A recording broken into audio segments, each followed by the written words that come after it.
কাউকে এখন ধরবে হাতে, কাউকে ধরবে পাই, বুড়ো চাচার বলবে ডেকে তুমি আমার ভাই। পকেট থেকে বের করিয়া দিবে টাকার নোট, বলবে আমি জনদরদি, দিও আমায় ভোট। কাউকে এখন ধরবে হাতে, কাউকে ধরবে পাই, বুড়ো চাচার বলবে ডেকে তুমি আমার ভাই। পকেট থেকে বের করিয়া দিবে টাকার নোট, বলবে আমি জনদরদি, দিও আমায় ভোট। এসব শুনে কলিম চাচা, এসব শুনে কলিম চাচা অনেকখানি রেগেছে, রেগেছে, নির্বাচনের গরম হাওয়া লেগেছে। রেগেছে কেন? কারণ হলো কলিম চাচার বলিল, ওগো চাচা ভোট দিলি বিধবা ভাতার কাট করে দিবানে। কিন্তু যখন পাশ করেছে, যে বললাম আমার স্ত্রীর একটা বিধবা ভাতার কার্ড দাও, বলছে তুমি তো এখনো মরে সারতে পারোনি, তুমি না মরার আগে কেমনে বিধবা ভাতার কার্ড দেব? বলল তুমি তো কথা দিয়েছিলে বিধবা ভাতার কার্ড করিয়ে দিবা। বলল সে তুমি মরলি তারপরে তোমার বোর করিয়ে দেব। এই জন্যে কলিম চাচা রেগে গেছে। এখনো কার্ডের প্রলোভন আছে না নাই? আছে না নাই? নির্বাচনের গরম হাওয়া লেগেছি।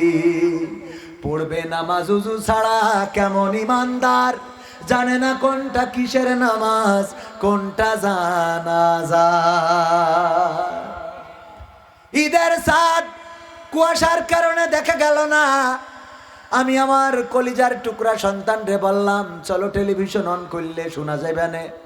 ওয়াল্লা টেলিভিশন অন করেছি, দেখি বলতেছে আগামীকাল সকাল 9টার সময় ঈদুল আজহার জানাজার নামাজ হবে।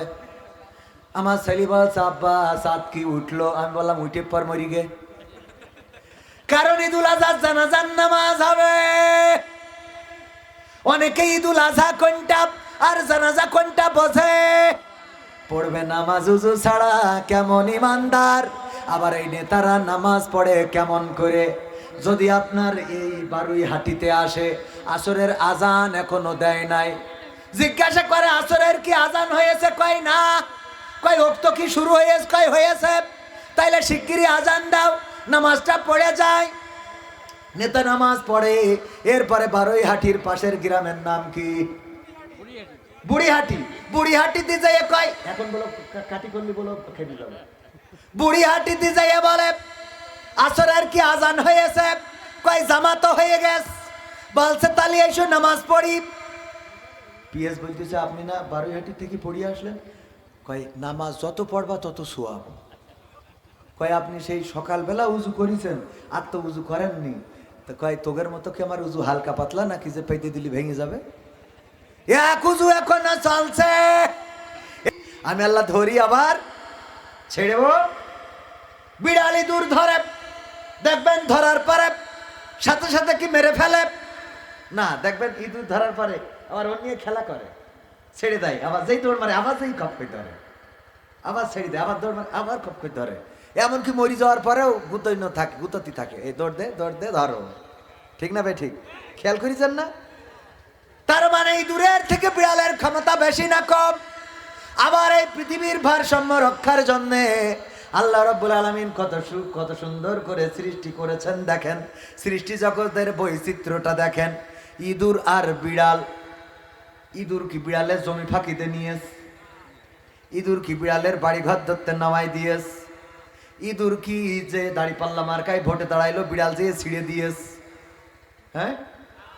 আবার মনে করেন বিড়াল নৌকা মার্কা করে, ইঁদুর এই শীতে নৌকা ফুটো করে দিস। তাহলে এদের দুইজনের এত আওয়ামী লীগ বিএনপির মতো, জামাত আওয়ামী লীগের মতো মারামারি কাটাকাটি কেন? কথা কয় না? মারামারি কাটাকাটি আছে না নাই? আল্লাহ কি সুন্দর করে একটা সৃষ্টি জগতের ভারসাম্য। তার মানে হলো ইঁদুর ওরাও ধান কাটবে, ওরাও একটু উৎপাত করবে, ঘরের ল্যাপটপ সব কাটবে, যাতে মা বোনদের একটু কাজ থাকে, কারণ কাজ নেই বলে তো সারাদিন সিরিয়াল দেখে। তো একটু কিছু কাটি দেবে, বলবো ও মামা কি গতি বলে আবার কি সিলাই করবে। হ্যাঁ, এবার ওই ইঁদুরের জন্য আবার একটা বিড়াল পালন করবে, কারণ আল্লাহ বিড়াল আর ইঁদুরের মধ্যে একটা ফাইট দিয়ে রেখেছে যে বিড়াল একটা পালন করতেই হবে ইঁদুর ঠিক রাখার জন্য। ঠিক না ভাই? ঠিক। আবার এই বিড়ালের সাথে কুকুরের কি শত্রুতা? কুত্তা কি বিড়াল কি কুত্তার যেই জমি জায়গা লিখে নিয়েছে? নেয় নাই তো। অথচ দেখেন কুকুর বিড়াল দেখলে ওর মাথা খারাপ হয়ে যায়। শিয়ালের সাথে কুত্তার আবার বাড়াবাড়ি আছে না নাই? কত সুন্দর করে ভারসাম্য। আবার কুকুরি দিয়ে দিয়েছে রাত্রি তোমরা দিনের বেলায় ঘুমাবা, রাত্রি মুরগি পাহারা দিবা। বাড়ির মধ্যে জায়গি থাকে, শিয়াল এসে মুরগি ধরবা, হবে না? ঠিক না বে ঠিক? এগুলো পৃথিবীর ভারসাম্য রক্ষা করার জন্য আল্লাহ রাব্বুল আলামিন এইভাবেই জমিনকে সৃষ্টি করেছেন। ডাক্তাররা হাসপাতাল করিছে, ওরা কি রোগ সারানোর জন্য হাসপাতাল করিস না রুগী যেন হয় তার জন্য হাসপাতাল করিস? বলেন, রোগ সারাই করার জন্য? মোটেও না। ওরা সকালবেলায় নিয়ত করে, আল্লাহ যদি জিজ্ঞেস করি হাসপাতালের ব্যবসা কেমন, আর বলিয়েন না, রোগ মগ হচ্ছে না মানুষ। তার মানে ও চায় যেন রোগ হয়। ও কি সারার জন্য হাসপাতাল আছে? বরং ওর টার্গেট হইলো আসবা, আমরা 2-1টা ইঞ্জেকশন দেবো। আর এখন তো হাসপাতালে তো চিকিৎসা যেমন তেমন। আপনি গিয়েছেন সামান্য একটু দাঁত নড়ছে, ও পেটের এক্সরা দেয়। নড়ছে দাঁত, ওর পেটের আল্ট্রাসাউন্ড করে। কে দাঁত কি পেটের মধ্যেও হয়? এ আছে না নাই? হাগা মুতা সব এক্সরা করতে হবে, পরীক্ষা 14 গোষ্ঠী। কারণ কি? কারণ হইলো হাসপাতালের ইনকাম বাড়াইতে হবে। এইগুলো করি যে আমার গরিব দুঃখী যে অসুবিধে করেন, এর জন্য কিন্তু আল্লাহর দরবারে কৈফিয়ত দিতে হবে। মনে করছেন যে না আমি ডাক্তার হয়েছি, লেখাপড়া করেছি, ইনকাম করব, এই যে ইনকাম করেন সব হারাম। এই জন্য কয়দিন আগে দেখলাম একজন হার্টের রুগী, ও হার্ট চিকিৎসা করতে করতে নিজেই হার্ট অ্যাটাক করে মরি গে। খেয়াল করেছেন আপনারা? পত্রিকা নিউজ বলছে, হার্টের রুগী চিকিৎসা দিচ্ছে, হার্টের ডাক্তার, সে নিজেই হার্ট অ্যাটাক করছে। ডাক্তার কি মানুষকে বাঁচাতে পারে? কথা কেন পারে?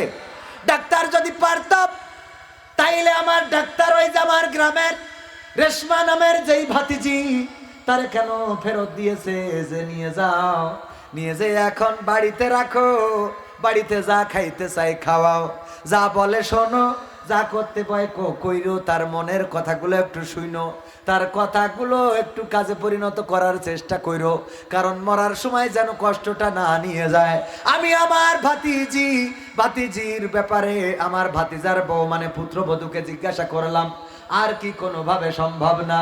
বলল না, বলে দিয়েছে আমাদের দিয়ার হবে না, এখন চাইলে হাসপাতালে ভর্তি করে ফেলে রাখতে পারো, এখানেও মরবে, বাড়িতে রাখলেও মরবে, এখন কোথায় মারবা সেইটা তোমাদের চিন্তা। আমরা সিদ্ধান্ত নিলাম হাসপাতালের বেডে রেখে লাভটা কি, তার থেকে বাড়িতে একটু নাড়াচাড়া করি, তার থেকে বাড়িতে একটু চোখের সামনে থাকুক, এই চিন্তা করে বাড়িতে নিয়ে এসেছি। এখন সবাই দলে দলে আসছে আর বিদায় দিয়ে যাচ্ছে, দলে দলে আসছে আর শেষ দেখা দেখে চলে যাচ্ছে। ভাইরা আমার, এই জীবন আমাদেরও হতে পারে। আমি এইটাই জন্য বললাম ডাক্তার বাঁচাইতে পারে না। ডাক্তার যদি পারতো তাইলে এই রেশমার এই করুণ পরিণতি হইতো। কথা কেন হয়তো? যারা শান্তির কথা বলে তারা শান্তি দিতে পারে না।